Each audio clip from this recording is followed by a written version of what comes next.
ನಮ್ಮ ಬದುಕಿದ ಬಗ್ಗೆ ನಮ್ಮ ಆಲೋಚನೆ ಮಾಡ್ತು ತುಳಗೆ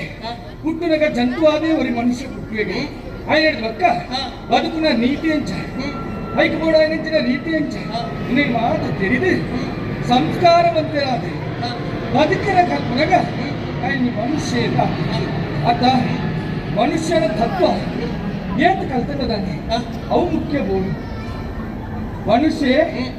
ತನ್ನ ಜೀವನ ನಡೆದುಕೊಂಡು ಹೋಗ್ರಂತ ಆದರ್ಶದ ಸಾಧಿ ಹಂಚಿನ ನಿನ್ನ ಮಾತು ತಿಳಿದು ತನ್ನ ಜೀವನನೇ ರೂಪಣೆ ಮಾಡ್ತದೆ ಆಯ ನಡತನ ಮಾತ್ರ ಮನುಷ್ಯ ಇಲ್ಲ ಅತ್ತ ನಮ್ಮ ತೂಲಗೆ ಕೊಡ್ತುಗ ಪ್ರಜನ ಸಂಸ್ಕಾರ ನಂಗೆ ಆವಡು ಕೊಟ್ಟರೆ ಕಾರಣಕ್ಕೆ ಮಾಡೋದು ಹೈಕುಲ ಮಠಕ್ಕೆ ನಮ್ಮ ಅಯ್ಯ ಕಡಪುರದು ಗುರಿ ತುಳಸಿ ಪುರತ್ತ